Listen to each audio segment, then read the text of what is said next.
Nova Maverick híbrida, uma picape de verdade, feita para a cidade e com economia de carro 1.0. É isso que eu mostro para vocês agora aqui no Motor1.com. A Ford, que já é referência em picapes em nível mundial, agora amplia a sua oferta com mais uma opção, a versão híbrida, que é muito focada para o uso na cidade. Olhando assim, você nem percebe as diferenças em relação à versão FX4, a versão totalmente a combustão. Mas aqui embaixo deste capô tem o conjunto híbrido que entrega muito torque, potência e também um consumo aí comparável a de modelos 1.0. Relação visual é praticamente idêntica à versão FX4. A única diferença aqui na frente, que nem é uma diferença visual, é a grade com o acionamento ativo. Então a picape, quando identifica que não precisa da refrigeração, ela fecha para melhorar a aerodinâmica e melhorar ainda mais o consumo de combustível. Passando para a lateral, a mudança mais significativa são as rodas, que aqui são de 18 polegadas e calçadas com esse pneu Michelin, que eu vou falar para vocês dele um pouco mais quando estiver dirigindo. Para você que é mais detalhista, vai perceber que não tem aqui o emblema FX4. Toda a picape Maverick híbrida ela é assim, mais simples, mais limpa, com esse objetivo de ser mais discreta no uso urbano. É uma picape baixa e que se acomoda muito bem nas ruas brasileiras.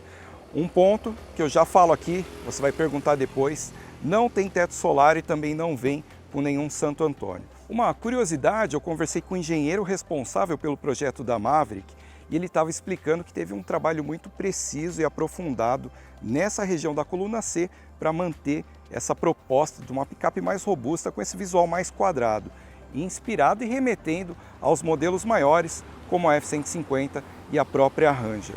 Então aqui na coluna C tem um reforço estrutural que não precisa utilizar aqui um Santo Antônio e nem mesmo uma inclinação na coluna C para dar uma reforçada. Se você pensar nas picapes concorrentes, a maioria tem essa solução, um Santo Antônio ou mais inclinado, mas aqui não, tem essa proposta de picape parruda mesmo.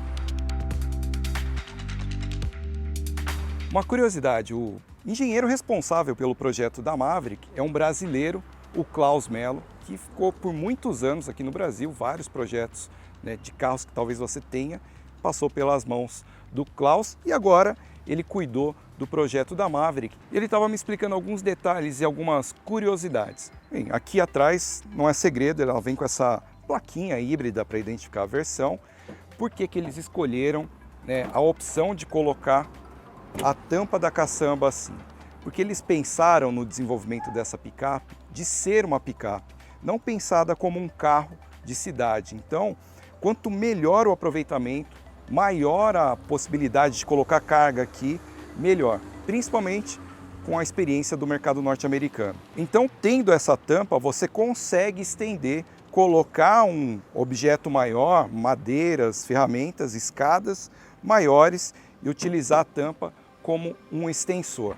Outro detalhe, o reboque integrado aqui à carroceria também tem uma solução aí inteligente que você pode pegar, aquela bolinha que você encaixa aqui e tem um local aqui para a gente armazenar. Então tem várias soluções inteligentes pensadas que eu vou mostrando também para você, inclusive lá dentro. Mas, resumindo, de acordo com o Klaus, essa é uma picape feita pensando como picape e não car-like, como a gente pode ver na principal concorrente, a Fiat Toro, que escolheu a opção de abertura em duas partes, mas apesar de ser prático, você não tem essa opção de estender a capacidade da carroceria. O Klaus também me falou um pouco sobre o trabalho aerodinâmico, ela é mais quadrada e o objetivo é você ter uma picape que seja boa na cidade, bom consumo, principalmente na versão híbrida. Então a questão aerodinâmica tem várias ranhuras aqui na lanterna que tem função aerodinâmica, inclusive aqui na tampa traseira tem um pequeno relevo aqui que faz o ar caminhar aqui, quando você está em alta velocidade, o ar entra e forma um turbilhonamento de ar aqui e a impressão que você tem num túnel de vento e na prática é quase a mesma de um sedã. Então essa rotação do ar aqui dentro forma aqui uma camada que deixa a picape mais sentada no chão e não causa aquele efeito de arrasto, como se o ar estivesse segurando a picape.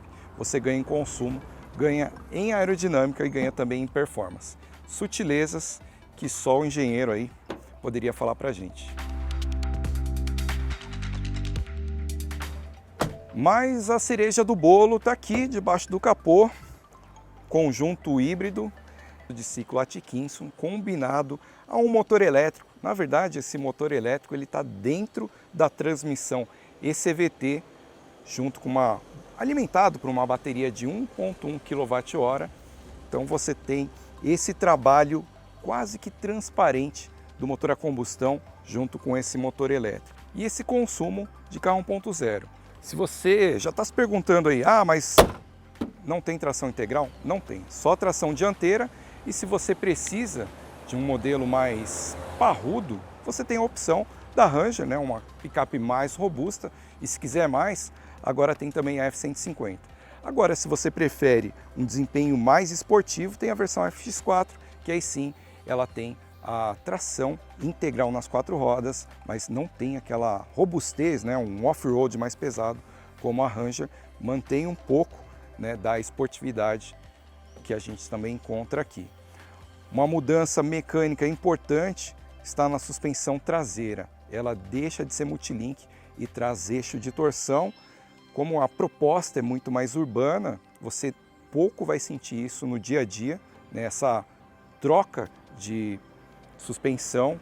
A Ford justifica pelo conjunto híbrido, colocou a bateria ali embaixo do banco do passageiro, né, na parte traseira, e tem aí um equilíbrio mais balanceado com esse novo peso, esse novo conjunto.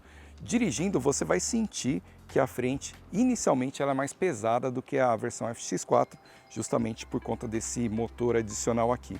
Mas depois, pouca movimentação, você já vai ver que é uma picape muito mais silenciosa, ausência de ruído, principalmente por conta do pneu, lembra, eu vou voltar nele depois, e é muito agradável de se dirigir na cidade. Bem, agora é a hora que você quer saber como anda na cidade, na estrada.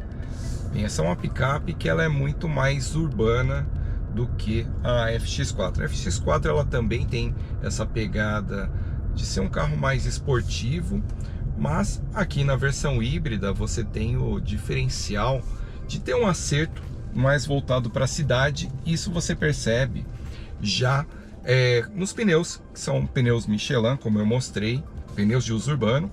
Então você tem um baixo nível de ruído aqui, dá uma diferença absurda, né, esse pneu para quem está dirigindo. Então você tem um rodar mais silencioso, mais confortável, que é o foco do uso na cidade. Que eu gostei bastante, né, dirigindo aqui num ambiente urbano, é essa possibilidade de você rodar no modo puramente elétrico. Então você tem aqui o processo que vai carregando automaticamente a bateria, então você consegue ter um consumo muito melhor, né, em termos gerais. Rodando aqui durante alguns dias, o nosso teste de consumo indicou cerca de 18,9 km por litro, quase 19 km por litro de consumo na cidade, enquanto na estrada a gente registrou 17,8, então também aí quase 18 por litro. Tudo depende também um pouco do seu pé, mas rodando aí no modo tradicional, a gente rodando na estrada aqui mantém uma velocidade constante de 120 km por hora durante 40 km, conseguimos chegar nesse número aí de 17,8. É uma picape que transmite, né, a solidez de uma picape, então ela tem esse estilo, né, mais quadrado, mais robusto, mais parrudo, de ser uma picape mesmo. Isso é a grande diferença, eu diria, em relação à Chevrolet Montana e até a Fiat Toro, por exemplo. Então você tem um carro mais robusto, mais parrudo e cheio aqui de soluções para você usá-la com mais tranquilidade na cidade. Destaco, né, esses porta-objetos internos, que para mim é uma grande sacada, principalmente esse porta-objetos no banco traseiro. fica ali abaixo do assoalho, que te dá a chance de você esconder alguma coisa, algum item como um computador ou compras, né? Qualquer uma mochila, por exemplo, você consegue deixá-la ali. É um compartimento com 51 litros. Então, se você tem outras coisas, raquete de tênis, caixa de ferramentas, você consegue deixar guardado ali. Outro ponto que eu gosto muito, né, da Maverick é o seu comportamento na estrada.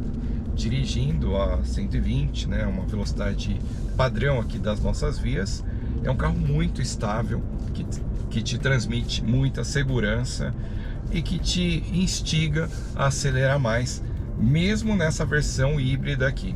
A versão FX4 é uma versão assim mais vigorosa, né, mas mesmo assim os números de 0 a 100 aqui são interessantes. Para você ter uma ideia, o 0 a 100 que fizemos, né, levamos a picape para a pista, teste instrumentado, 8,4 segundos. É um número até muito próximo aí de alguns carros esportivos. Isso falando de uma picape híbrida com a proposta urbana e com foco no consumo. Como a Ford consegue ter esse número tanto de consumo e de desempenho junto? Você tem algumas simplificações em termos de engenharia. Tem o conjunto híbrido, que são dois motores, um motor a combustão, um motor elétrico, mais a bateria, mas ela eliminou alguns itens que são pesados. Por exemplo, a tração 4x4, né? Você não tem tração integral aqui nesse modelo, e você assim elimina todo aquela transferência de torque da frente para as rodas traseiras. Ela também simplificou a suspensão traseira, colocando um eixo de torção, mas mantém a mesma capacidade de carga. Por que isso? De novo, é melhor ter um carro com a tração integral? Sim, é melhor. Mas pensando no uso urbano, muito mais na cidade, você não vai focar ali num uso de performance, né? Sempre muito rápido, para ela se manter com aquela estabilidade que a tração integral oferece. Se para você isso é uma necessidade, isso é um diferencial, você pode optar pela versão FX4, motor turbo a gasolina, que aí vai entregar também uma performance, né, um desempenho melhor, não a questão do consumo, mas desempenho 0 a 100 e dinâmica de condução. Mas vou falar uma coisa para vocês aqui. Eu andei com as duas, né, a FX4, agora a híbrida. Para mim, essa picape aqui, ela entra num uso urbano, meu uso praticamente, né, majoritário, muito mais adequado. Então, você tem uma picape, que tem a versatilidade da caçamba, que tem os pensamentos ali para um uso off-road, alguns lugares com tomada, bancos bem espaçosos, bem confortáveis, e o acabamento aqui com tapete, né, um acabamento emborrachado que ajuda você a limpar, né, a higienizar melhor. Aquele detalhe que eu falei do banco traseiro, para mim é um belo diferencial. Mas claro, a gente tem que citar que não tem o piloto automático adaptativo, que não tem o sistema de permanência em faixa. Então são alguns detalhes que talvez você gostaria de ter num carro urbano. Nenhuma versão traz o teto solar. Eu sei que algumas pessoas, né, gostam e até passam a exigir, mas aqui, para a proposta do carro, tá bem interessante. Relação de dirigibilidade, é uma dirigibilidade superior em relação a Fiat Toro, Chevrolet Montana, obviamente. E pelo que a gente já viu aí em alguns flagras, a nova Ram, que vai ser nacional, deve ter a dimensão muito parecida com a da Maverick, e aí fica, né, a real concorrente será essa nova picape nacional da Ram, que alguns veículos, né, como Auto Segredos, vem dizendo que se chamará Rampage. Vamos ver como será. Mas se você gosta de picape, né, com aquela robustez de picape, dirigibilidade de picape, o feeling de picape, a Maverick é uma opção muito adequada, né, e que te entrega muita qualidade. Como eu falei, você vai sentir toda a robustez, né, já característica da Ford F-150, Ranger, agora aqui também na Maverick. Então, uma família de picapes para você escolher aí a qual se identifica mais e qual faz mais sentido para você. Pensou em usar em cidade, essa versão híbrida vai te entregar tudo isso. Desempenho, né, performance, uma boa performance, um bom espaço, versatilidade e consumo. E o que você achou dessa nova versão híbrida? Gostou do preço? Como eu falei, se você quer uma picape para usar na cidade, essa opção aqui é ideal, principalmente pela entrega de um consumo altamente eficiente de combustível. Mas você já sabe, né? Eu quero sempre ouvir a sua opinião. O que você achou? Comente aqui. Se gostou do vídeo, deixa o seu like. Se ainda não é inscrito, se inscreva agora e ative as notificações. Eu vou ficando por aqui, a gente se vê no próximo vídeo. Até mais!